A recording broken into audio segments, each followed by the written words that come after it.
morning mga bebs! Welcome back sa aking channel. It's Saturday, 9:10 AM. Ayan, nakaready na kami. Medyo maaga-aga akong nagising. Siguro mga 8:40. Gumising na ako para makapag-ready na kami ng mga bata. Ayan, tawag nito. Tinatamad ako pero kailangan pumunta kasi konti lang yung tao sa church. So, konti lang yung tutulong kaya kailangan nila ng tulong ko din. Ayan, kahit na pagod, pagoda.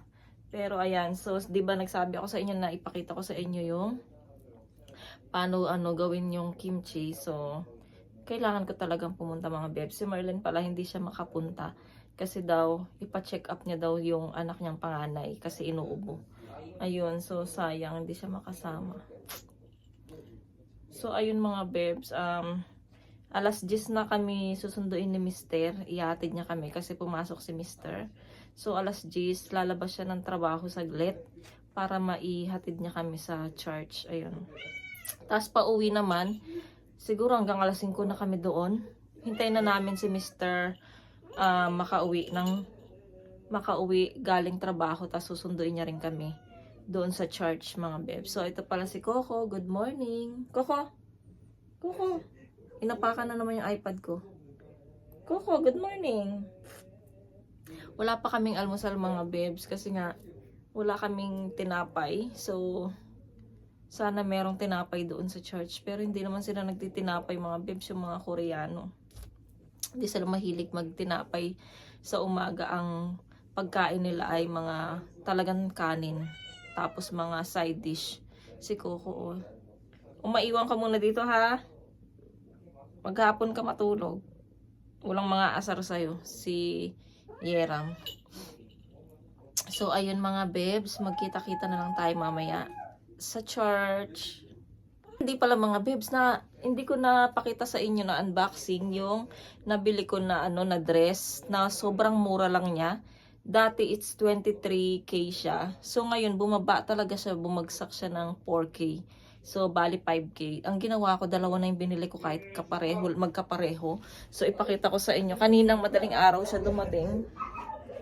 So, hindi ko na siya na-unboxing sa inyo dahil nga nagmamadali ako. So, ito siya, mga bebs.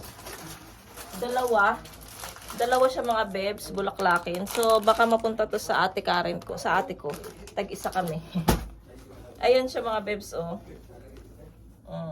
Maganda siya. 'Di ba? Ito yung isusuot ko sa Christmas party. Ayan, kasi pink daw. Pink yung yung ating motive. Dapat. Ayan siya mga bebs. Picturean ko na lang mamaya para makita nyo dyan. Ha? Ayun. So, ewan ko kung maibigay ko to kay ate o sa akin na lang. Hindi ko alam kung type niya to. Maganda din to sa summer. So, ayun mga babes, kita-kits tayo mamaya pagdating ni Mister. 1 hour later.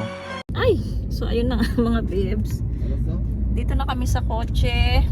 Iatid na kami ni Mister sa church.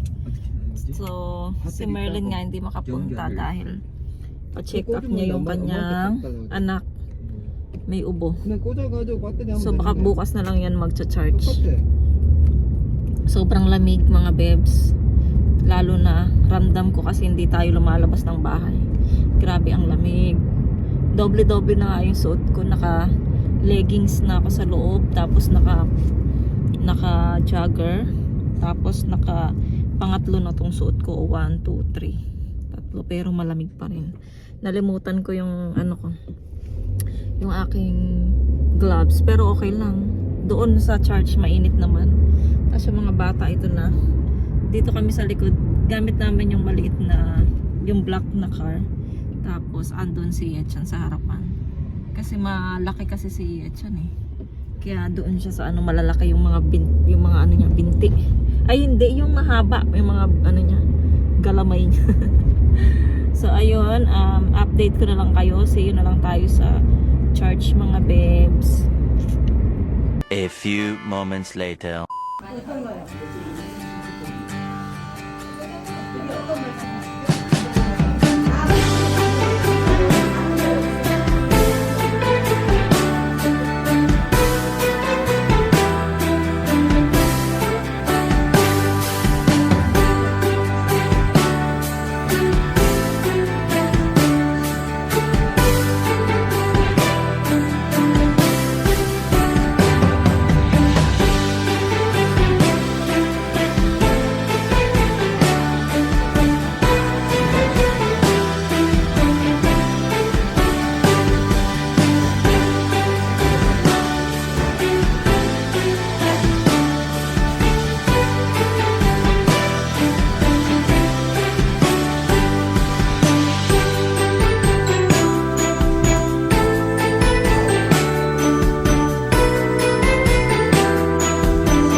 Christmas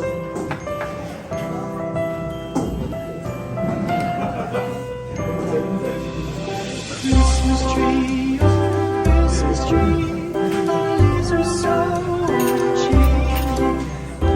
Christmas tree, oh Christmas tree, our lives are so changing. Not only green when summer's here, but also winter's cold and drear. Christmas tree, oh Christmas tree, our leaves are so changing.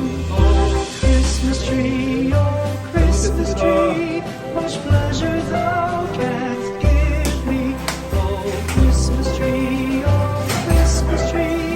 much pleasure thou canst give me. How often has the Christmas tree afforded me the greatest glee?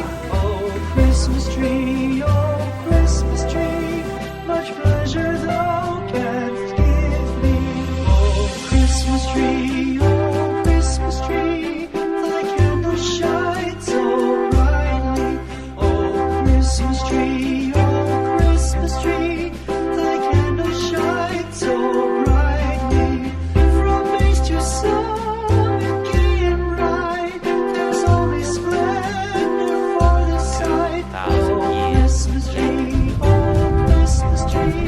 thy candles shine so brightly.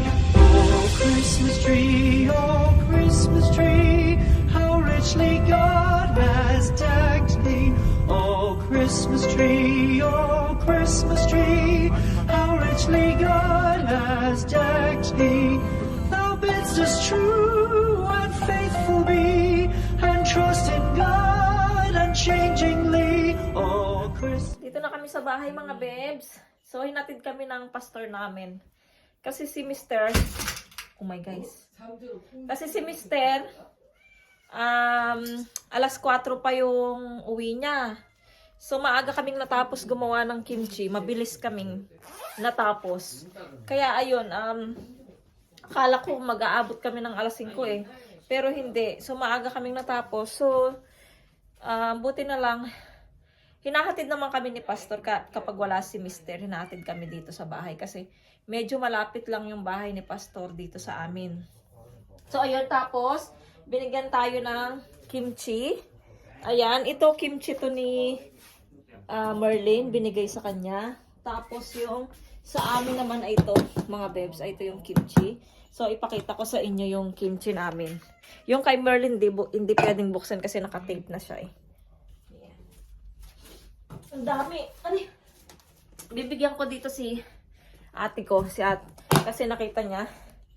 Tsaka kahit naman di niya nakita sa Facebook at kahit na hindi ako mag-post, bibigyan ko naman talaga siya kasi marami akong mga nakatambak na kimchi dito. Pero mas gusto niya daw yung kimchi yung gawa sa church. Ayan. So, ipakita ko sa inyo mga bebs yung kimchi. So, ay ito mga bebs yung kimchi. Oh, diba? Ang dami. Thank you, Lord, sa blessing na ito. Napakarami namin kimchi. Ayan. Puno na naman yung rep natin. Tapos yung kay Merlin, dadaanan niya ito mamaya. Hindi nga siya nakasama, diba? Kasi sinabi ko sa inyo kanina. Paulit-ulit na lang ako. So, ayan si Coco. Nakikiamoy din siya sa kimchi. Ang daming kimchi, mga bes. Thank you. Thank you, Lord. Ay, no! So, ilagay ko to sa rep, mga bebs. Pag na lang dating ni ate dito, dun ko siya bibigyan ng kimchi. My guys, ang dami. Ang dami naming kimchi. Ang dami naming blessing. So, kailangan ko ayusin na naman itong ating rep. Buti na lang, meron tayong baba natin itong konti. Ayan. Ayan. Ayan. Yung tatlo dito mga bebs ay kimchi. Ayan. Ang dami. Tambak yung kimchi natin, oh. Diba? So, ilang taon din yan na makakain namin dahil hindi naman kami madalas nakain ng kimchi. Sayang, no? Favorite yan ng nanay ko, eh. Ay. kung sanang uuwi kami ng Pinas, madadala ko yung mga kimchi na yan. Ilalagay ko lang sa styrofoam. Tapos, i-declare namin na kimchi siya. Sayang! So, ayun, magbihis muna ako kasi meron din akong isasampay na nilabhan na damit kagabi. So, isasampay ko yan later. So, mag-asikaso muna ako mga bebs ha. Tapos, ito pala yung baby ko. Nakita na naman kasi niya ako. 따뜻하죠? 닫아 추워. Okay. Pagka nandyan na ako, andito na siya sa tabi ko mga bebs. 2,000 years later. So, ayun na mga bebs. Dito ulit kami sa car. Hinatid namin si Merlin. Hinatid namin kasi nga may kimchi tas yung mga parcel niya sa bahay. Tapos kasi natagalan kami dahil merong nagpunta sa amin yung agricultural family. So nag-census sila sa bahay. Yung sa amin lang kasi nga kami foreigner, 'di ba? So ayun, medyo natagalan, 1 oras din naghintay. Marami kaming pinilapan. So ayun, ngayon pa lang kami nahatid si Merlin.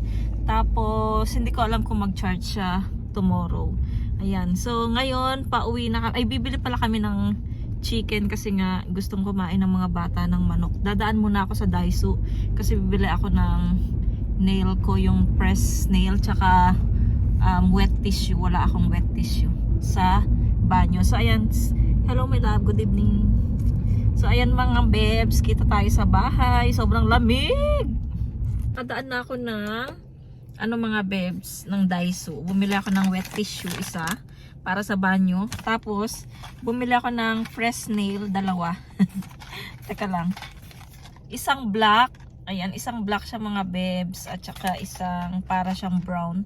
Yung dati kong, yung nakaraang last week na ito yung, kasi maganda din siya mga bebs. So, nakita ko yung black. Sabi ko, ay, bili na ako 2. So, ayun. Ginamit ko yung card ni Mr. Kasi hindi ko dinala yung card ko. Tapos, si Mr. andun na siya sa chicken, ayun yung chicken dun sa may chicken. So kukunin niya na yung in-order namin na manok. So yun ang ulam namin for tonight, chicken. Tas tomorrow ay church day. Grabe yung lamig.